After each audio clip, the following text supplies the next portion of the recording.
समुद्री तूफान बिपरजॉय से मुतालिक सूरत हाल का जायजा लेने के लिए वजीर आजम मोदी की जेर सदारत मीटिंग मुनक़िद। समुद्री तूफान 15 जून की दोपहर तक कच्छ साहिल को कर सकता है उबूर। सौराष्ट्र और कच्छ साहिल के लिए अलर्ट जारी। किसी भी सूरत हाल से निपटने के लिए NDRF पूरी तरह चाको चौबंद।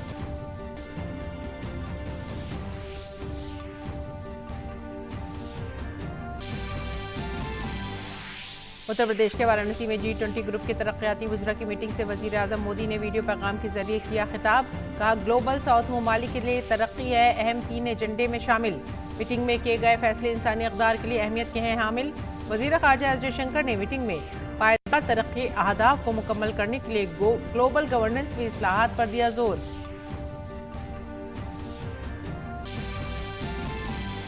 पुणे में G20 डिजिटल मईशत के वर्किंग ग्रुप की 3 रोज़ा मीटिंग का आगाज। मरकजी वजीर राजीव चंद्रशेखर ने शमूलियत पर मबनी टेक्नोलॉजी पर दिया जोर। गोवा में सुप्रीम ऑडिट इंस्टीट्यूशन 20 इंगेजमेंट की मीटिंग में सदर जमहूरिया द्रौपदी मुर्मू ने कहा, आर्टिफिशियल इंटेलिजेंस सभी के लिए मुश्तरका डेटा टेक्नोलॉजी और सलाहियतों के आलमी नेटवर्क को बरोकार लाने में है मददगार। सदर जमहूरिया द्रौपदी मुर्मू आज राष्ट्रपति भवन में कमजोर कबायली ग्रुपों की मीटिंग में खास तौर पर होंगी शरीक। 75 ग्रुपों के अरकान बहस में होंगे शामिल। कबायली उमूर के मरकजी वजीर अर्जुन मुंडा समेत तमाम सरकर्दा शख्सियात भी होंगी मौजूद।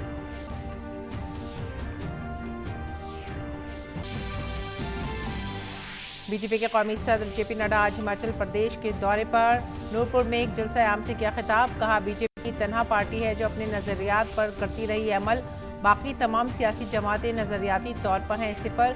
इख्तिदार के हुसूल के लिए जमातें हर नौइयत का मुआहदा करने के लिए है आमादा।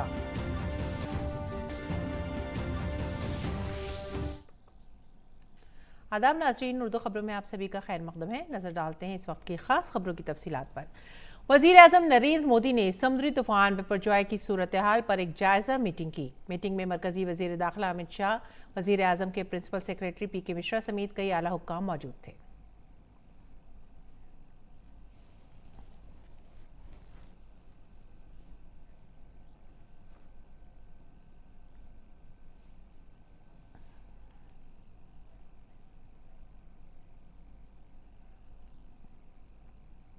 समुद्री तूफान बिपरजॉय ने शिद्दत इख्तियार करते हुए शदीद समुद्री तूफान की शक्ल इख्तियार कर ली है। महकमा मौसमियात ने सौराष्ट्र और कच्छ के साहिलों के लिए तूफान के हवाले से अलर्ट जारी किया है। तूफान फिलहाल 5 किलोमीटर फी घंटा की रफ्तार के साथ शुमाल की तरफ बढ़ रहा है और 15 जून की दोपहर तक सौराष्ट्र और कच्छ के इलाकों के साथ साथ मुल्हिका पाकिस्तानी साहिलों को उबूर कर सकता है। भारतीय महकमा मौसमियात ने सौराष्ट्र और कच्छ के साहिलों के लिए तूफान का अलर्ट जारी किया है। बिपरजॉय का 14 जून की सुबह तक शुमाल की तरफ बढ़ने का बहुत ज्यादा इम्कान है। फिर शुमाल और शुमाल मशरक की तरफ बढ़ेगा और सौराष्ट्र और कच्छ को उबूर करेगा। बिपरजॉय का 15 जून की दोपहर तक गुजरात के मांडवी और पाकिस्तान के कराची के दरमियान साहिलों को उबूर करने का कवी इम्कान है, जहां हवा की रफ्तार 125 से 135 किलोमीटर फी घंटा से बढ़कर 150 किलोमीटर फी घंटा तक पहुंच जाएगी। भारतीय महकमा मौसमियात ने गुजरात के कच्छ, जामनगर, मोरबी, राजकोट, जूनागढ़ और पोरबंदर अजला के लिए अलर्ट जारी किया है, जिसमें 14 जून के लिए ऑरेंज अलर्ट और 15 जून के लिए रेड अलर्ट शामिल है। इंडियन कोस्ट गार्ड रीजन शुमाल मगरबी ने गुजरात, दमन और दीव के माहीगिरों, जहाजरानों और स्टेक होल्डर से राब्ता शुरू कर दिया है ताकि उन्हें जरूरी एहतियाती तदाबीर और हिफाजती इकदाम करने का मशवरा दिया जा सके। भारतीय कोस्ट गार्ड यूनिट समुद्र में जहाजों को बाकायदा एडवाइजरी भी जारी कर रहे हैं। गुजरात के द्वारका में तूफान बिपरजॉय का असर जारी है। द्वारका में भरकेश्वर के पास तूफान की वजह से समुद्र के किनारे एक बड़ी चट्टान गिर गई है। चट्टान गिरने से किसी जानी नुकसान की कोई खबर नहीं है। सयाहों को मना किए जाने की वजह से यहां कोई मौजूद नहीं था।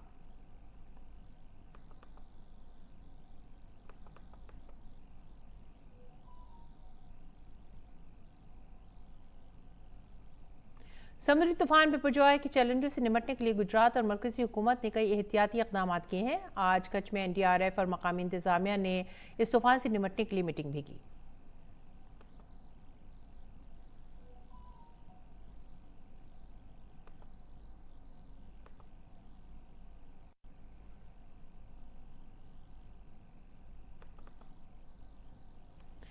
मुल्क के बड़े हिस्सों में मानसून का बेसब्री से इंतजार है। दूसरी तरफ शदीद गर्मी का लोग सामना कर रहे हैं, जिसका असर स्कूलों पर भी पड़ रहा है।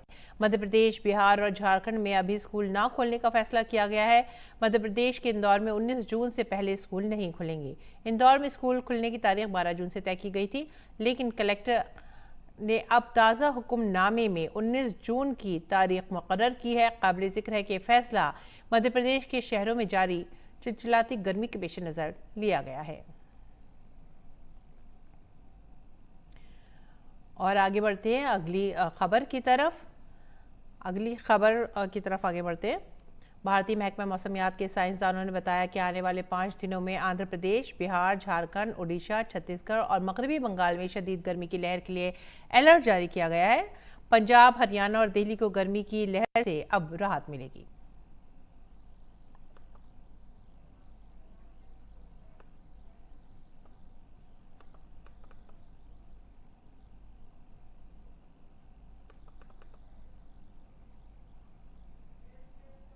अभी heat wave to severe heat wave prevail कर सकती है आंध्र प्रदेश में। उसके अलावा छत्तीसगढ़ में आने वाले 2 दिनों में सीवियर हीट वेव रहेगा, इसके बाद हीट वेव रहेगा। और इसके अलावा बिहार, झारखंड और उड़ीसा और इसके अलावा वेस्ट बंगाल में कंटिन्यूस 4-5 दिन हीट वेव रहने की प्रोबेबिलिटी है। और उत्तर प्रदेश में भी 1-2 स्टेशन हीट वेव की ग्रिप में आने वाले 5 दिनों में आ सकते हैं। वज़ीर-ए-आज़म नरेंद्र मोदी ने वाराणसी में मुनक़्क़िद G20 ममालिक के तरक्याती वज़रा की मीटिंग से खिताब किया। वीडियो पैगाम के जरिए अपने खिताब में वज़ीर-ए-आज़म ने कहा कि तरक्की ग्लोबल साउथ का एक अहम एजेंडा है। वज़ीर-ए-आज़म ने कहा कि हमें इस बात को यकीनी बनाना है कि कोई भी मुल्क पायदार तरक्याती अहदाफ की तकमील में पीछे ना रहे। Development is a core issue for the global south. The countries of Global South were severely impacted by the disruption created by the global COVID pandemic. In such circumstances, the decisions you make carry great significance for humanity as a whole. I strongly believe that it is our collective responsibility not to let the sustainable development goals fall behind. We must ensure that no one is left behind. वज़ीर-ए-आज़म ने कहा कि पायदार तरक्की के अहदाफ के लिए हमारी कोशिशें जामी और गैर जानिबदाराना होनी चाहिए। उन्होंने कहा कि कसीर जहती मालियाती इदारों को इन तमाम ममालिक को मालियात फराहम करना चाहिए जो उसके अहल हैं। Our efforts must be comprehensive, inclusive, fair and sustainable. We should increase investment in fulfilling the SDGs and find solutions to address the debt risks faced by many countries. Multilateral financial institutions should be reformed to expand the eligibility criteria, ensuring that finance is accessible to those in need. वज़ीर-ए-आज़म ने कहा कि digitalisation की वजह से भारत में इनकलाबी तब्दीलियां देखने को मिली हैं। उन्होंने कहा कि भारत अपने ये तजुर्बात इत्तेहादी ममालिक के साथ मुश्तरक करने के लिए तैयार है। High quality data is critical for meaningful policy making, efficient resource allocation, and effective public service delivery. Democratization of technology is an important tool to help bridge the data divide. In India, digitalization has brought about a revolutionary change. Technology is being used as a tool to empower people, make data accessible and ensure inclusivity. India is willing to share its experience with partner countries. I hope that your discussions will result in tangible action to promote data for discourse, data for development, and data for delivery in developing countries. वज़ीर ख़ारजा doctor S Jaishankar ने G20 group के तरक्याती वज़रा की meeting से खिताब किया। उन्होंने कहा कि आलमी तर्ज़ हुक्मरानी को बेहतर बनाकर ही पायदार तरक्याती अहदाफ को पूरा किया जा सकता है। As we redouble efforts to rescue the SDGs and offer relief to those most in need, we also need to speak of the revival and reform of institutions and systems which will deliver on these goals. Reforming the global governance architecture and reviving global decision-making to be more representative are fundamental for building a future where truly no one is left behind.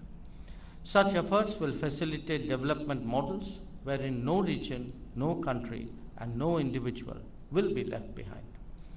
These efforts will enable human-centric globalization without creating climate crisis or debt crisis. वज़ीर ख़ारजा ने अपने ख़िताब में G20 के हवाले से भारत के अहदाफ की वजाहत की है। उन्होंने कहा कि भारत ने G20 के लिए 7 साल एक्शन प्लान तैयार किया है, जिसके तहत 3 बड़े एजेंडे रखे गए हैं।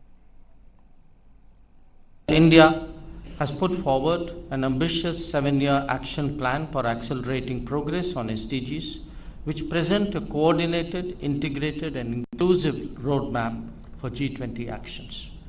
The action plan not only galvanizes a strong SDG commitment, a strong G20 commitment to the development agenda, but also puts forward transformative actions on the 3 core agendas. And these are: 1, bold, decisive actions on fostering data for development and digital public infrastructure. 2, investing in women-led development not only helps to accelerate progress across all the SDGs, but it also delivers results on the ground for all sections of society. And 3, securing globally just transitions will help ensure the future survival of the planet. G20 digital economy working group का 3 रोज़ा इजलास पुणे में शुरू हो गया है। Electronics और information technology के मरकजी वजीर ममलिकत राजीव चंद्रशेखर ने इजलास का इफ्तिताह किया। इजलास में 3 अहम उमूर digital public infrastructure, digital public economy में सिक्योरिटी और डिजिटल स्किल पर गौर ख्वास किया जाएगा। तकरीब के मौके पर global digital public infrastructure DPI सरबराह इजलास भी मुनक्किद किया जाएगा। G20 मुल्कों के अरकान, मेहमान ममालिक और बैनुल अक़वामी तंजीमों के तरजीह वाले शोबों पर गौर ख्वास करेंगे। इजलास का इफ्तिताह करते हुए इलेक्ट्रॉनिक्स और इंफॉर्मेशन टेक्नोलॉजी के मरकजी वजीर मुमलिकत राजीव चंद्रशेखर ने कहा कि हम लोग DPI ढांचे को टेक्नोलॉजी के साथ तरक्की करते हुए देख रहे हैं। As we look towards partnerships as the ones that we just signed today, we see this DPI structure evolving and innovating even further and accelerating even further with the advent of technologies like artificial intelligence, language models, and therefore I think the partnership that we are now today proposing around the DPI is truly a partnership that is win-win for all of those nations around the world that have in a sense lagged digitalization all these years. और राजीव चंद्रशेखर ने कहा कि technology को शमूलियत पर मबनी होना चाहिए और इससे सभी को फ़ायदा भी मिलना चाहिए। This move towards DPI, a global DPI framework, is really about addressing the fact that technology can and must be inclusive, and technology must empower even those who are not necessarily the developed and the advanced nations of the world. Bharat की G20 सदारत के तहत गोवा में आज से 3 रोज़ा supreme audit institution 20 की meeting शुरू हुई। मीटिंग में गोवा के governor PS Sreedharan Pillai, G20 sherpa Amitabh Kant और भारत के कंट्रोलर और ऑडिटर जनरल गिरीश चंद्र मुर्मू ने शिरकत की। तकरीब से खिताब करते हुए गिरीश चंद्र मुर्मू ने कहा कि जहां समुद्र हमें माश, रोजगार, राब्ते और वसाइल फराहम करके दुनिया को मुत्तहद करते हैं, वहीं मसनूई जहानत हमें मुश्तरका डेटा, टेक्नोलॉजी और सलाहियतों के आलमी नेटवर्क के जरिए यकजा करती है। 3 रोज़ा मीटिंग में जिम्मेदार मसनूई जहानत और ब्लू इकानमी पर तफसीली तबादला ख्याल किया जाएगा। इस तकरीब से खिताब करते हुए भारत के कंट्रोलर और ऑडिटर जनरल ने कहा कि ब्लू मईशत के बहुत से अज्जा हैं जिनमें न सिर्फ माही परवरी, सियाहत और समुद्री नकलो हमल जैसे मौज़ूआत शामिल हैं, बल्कि ऑफ शोर काबिल तजदीद तवानाई, आबी ज़राअत, समुद्री सरगर्मियाँ और समुद्री हयातियाती टेक्नोलॉजी जैसी नई और उभरती हुई सरगर्मियाँ भी शामिल हैं, जिन पर मुनासिब तरीके से तवज्जो देने की ज़रूरत है। भारत के CAG गिरीश चंद्र मुर्मू ने यह भी कहा कि ऑडिट एक चैलेंज भरा काम है जिसमें इल्म के इश्तराक और सलाहियत साजी के लिए बाहिमी ताउन की ज़रूरत है। सदर द्रौपदी मुर्मू आज राष्ट्रपति भवन में मुनक़िद होने वाली खासतौर पर कमज़ोर कबायली ग्रुपों की मीटिंग में शिरकत करेंगी। इस तरह के 75 ग्रुपों के अरकान को बहस में शिरकत के लिए सदर जमहूरिया की तरफ से मदऊ किया गया है। मीटिंग में मदऊ अफराद को कबायली उमूर की वजारत की मुख्तलिफ स्कीमों और इक़दामात से आगाह किया जाएगा। इस मौके पर कबायली उमूर के वज़ीर अर्जुन मुंडा, मरकज़ी वज़ीर ममलिकत रेणुका सिंह सरौता, मरकज़ी वज़ीर ममलिकत विश्वेश्वर तोडू समेत कई दीगर मुअज़्ज़ज़ीन भी मौजूद रहेंगे।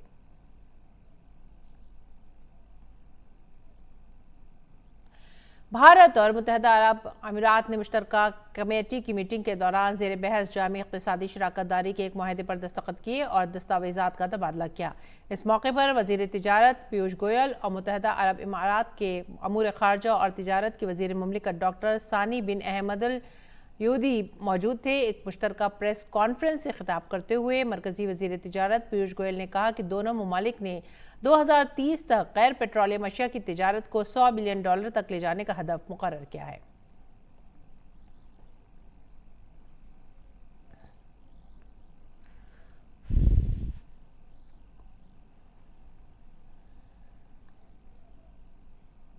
Our bilateral trade, of course, has seen a significant increase in the last 12 months.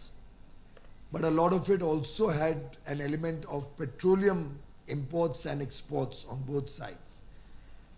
Therefore, we have mutually agreed that let us now become more ambitious, and instead of our earlier target of an overall $100 billion bilateral trade by 2030, we have mutually agreed that we shall now look at a non-petroleum bilateral trade of $100 billion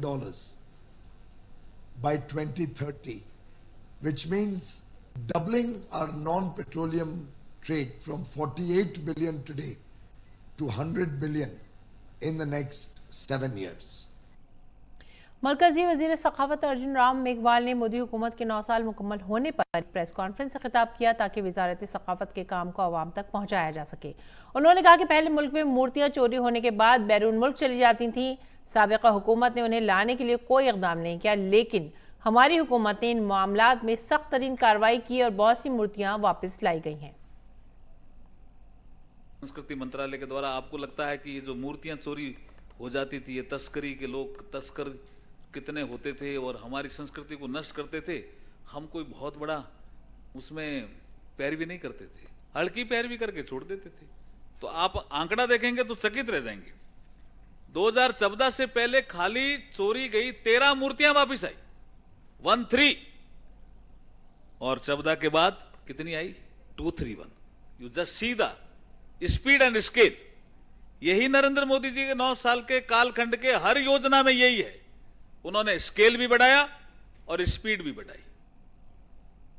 अगली खबर, BJP सदस्य JP Nadda ने हिमाचल प्रदेश के दौरे के दौरान नूरपुर में एक जलसा आम से खिताब किया। जलसा आम से खिताब करते हुए नड्डा ने कहा कि बीजेपी दुनिया की सबसे बड़ी पार्टी है और ये वाहिद ऐसी पार्टी है जो नजरियात पर चलने वाली पार्टी है। भारतीय जनता पार्टी के एक कार्यकर्ता का सीना छाती चौड़ी हो जाती है जब हम ये कहते हैं कि भारतीय जनता पार्टी दुनिया की सबसे बड़ी पार्टी बनकर के आती है। ये अकेली देश में एक ऐसी पार्टी है जो वैचारिक निष्ठ है, विचारों पर चलने वाली पार्टी है। अगर हमने 19 सिमरन ने कहा, एक देश में दो निजाम, दो विधान, दो प्रधान नहीं चलेंगे, तो 2019 में 6 अगस्त को मोदी जी ने धारा 370 को धाराशाही कर दिया और धारा 370 को समाप्त करके भारत को एक रूप में पिरो दिया, यूनिफिकेशन कंप्लीट। बीजेपी सदर ने कहा कि पार्टी ने 500 दफातर कायम कर दिए और बकिया दफ्तर कायम करने का काम अभी जारी है। उन्होंने कहा कि बीजेपी के दफ्तर संस्कार के मरकज हैं। मुझे खुशी होती है ये बताते हुए कि 500 कार्यालय हमने बना दिए हैं। 122 कार्यालयों का जमीन को ढूंढने का काम चल रहा है और 116 कार्यालय अभी अंडर कंस्ट्रक्शन है। मैं यहां ये भी कहना चाहता हूं, बिल्कुल ये कार्यालय ही नहीं है, वो एक संस्कार का केंद्र है, वो ऑफिस नहीं है। ऑफिस 10 बजे खुलता है, 5 बजे बंद हो जाता है। बीजेपी के कार्यालय कभी इसके ताले नहीं लगते, ये हमेशा खुला रहता है, 24 घंटा खुला रहता है और यहाँ पर योजनाएं बनती हैं। बीजेपी सदर नड्डा ने कहा कि जहां वजीर आजम मोदी बैरून मुल्क जाते हैं तो लोग उनसे मुलाकात करना चाहते हैं, जबकि राहुल गांधी बैरून मुल्क जाकर भारत के वक़ार को कम करने का काम करते हैं। अमेरिका जा रहे हैं प्रधानमंत्री जी। जो बाइडेन ने क्या कहा? जो बाइडेन ने कहा कि मुझे आपका ऑटोग्राफ चाहिए, आपके प्रशंसक मेरे से ज्यादा अमेरिका में हैं, आप अमेरिका आ रहे हैं, आपके लिए हमने डिनर रखा है, स्टेट डिनर। मेरे से लोग कंप्लेंट कर रहे हैं कि हमें भी निमंत्रण दो, हम भी मोदी जी को मिलना चाहते हैं। कांग्रेस पार्टी का युवराज भारत की प्रजातंत्र को बचाने के लिए इंग्लैंड जिसने 200 साल हमारे ऊपर राज किया, उसके पास जाकर के कह रहा है कि भारत में प्रजातंत्र बचाओ। यानी देश की गरिमा को गिराने में कोई कसर नहीं छोड़ रहे, कोई कसर। भारतीय जनता पार्टी के सदर जेपी नड्डा ने हिमाचल प्रदेश के कांगड़ा में बीजेपी पार्टी दफ्तर का इफ्तिताह किया। इस मौके पर बीजेपी के कई सीनियर लीडरान समेत इत्तलात और नशरियात के वजीर अनुराग सिंह ठाकुर और रियासत के साबिक वजीर आला जयराम ठाकुर भी मौजूद थे।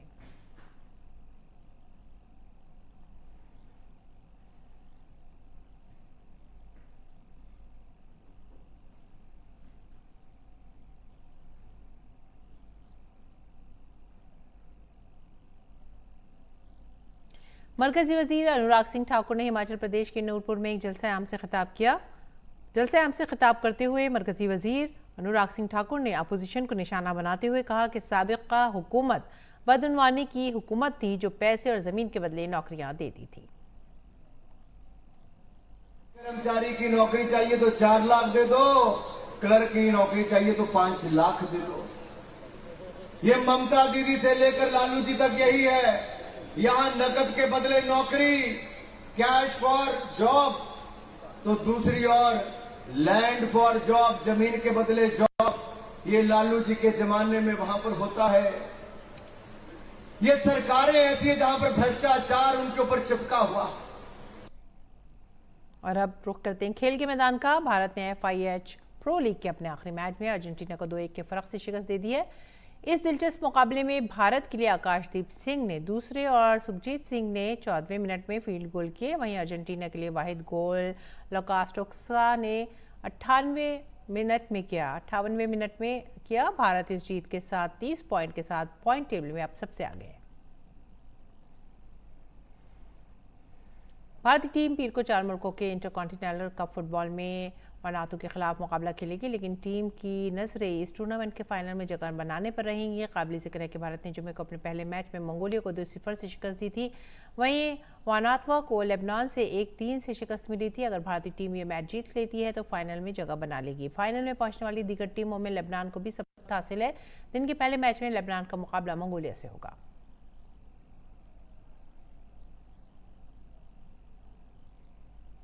और इसी के साथ ही अब आप हमारी पूरी टीम को दीजिए इजाजत। आदाब।